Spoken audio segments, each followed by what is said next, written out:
সারি দিবেন কইছেন 2 লাখ 2 লাখ এই জরবার ইউনুলাদ গেছে যা লাগতাছে ঘুষের কথা লাগতাছে।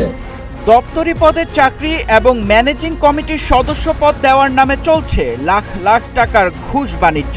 অভিযোগটি উঠেছে ময়মনসিংহের ঈশ্বরগঞ্জের কাছিমপুর সরকারি প্রাথমিক বিদ্যালয়ের প্রধান শিক্ষক নাজমুল হকের বিরুদ্ধে। সম্প্রতি সামাজিক যোগাযোগ মাধ্যমে একটি ভিডিও ব্যাপক ভাইরাল হয়, যেখানে দেখা যায় বিদ্যালয় পরিচালনা কমিটির সদস্য মাসুদ রানার প্রশ্নের জবাবে প্রধান শিক্ষক নাজমুল হক নিজেই ঘুষ নেওয়ার বিষয়টি স্বীকার করছেন।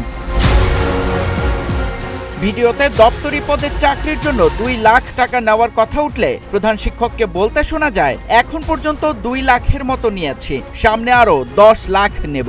শুধু তাই নয়, পরিচালনা কমিটির সদস্য করার নামেও টাকা নেওয়ার কথা অনায়াসে স্বীকার করেন তিনি। আপনি যদি এই স্কুলটা কম মারে তো না হলে 10 লাখ টাকা মারছে। আর মারবাম সামনে অন্য গেছে না সময়।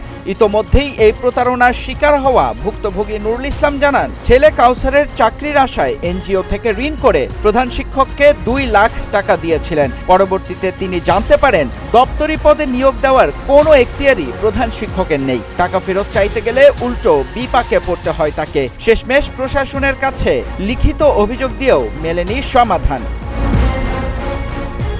ভিডিওটি নেট দুনিয়ায় ছড়িয়ে পড়লে স্থানীয় অভিভাবক ও সচেতন মহলে তীব্র ক্ষোভের সৃষ্টি হয়। তারা দ্রুত তদন্ত সাপেক্ষে ওই শিক্ষকের দৃষ্টান্তমূলক শাস্তির দাবি জানিয়েছেন।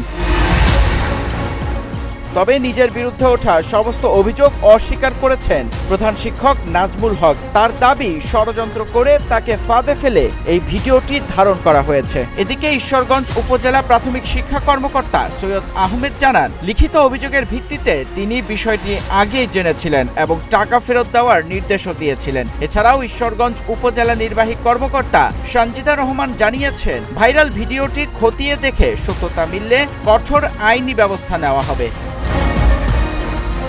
মেহেদি ইসলাম সোহাগ, গ্রিন টিভি ডিজিটাল।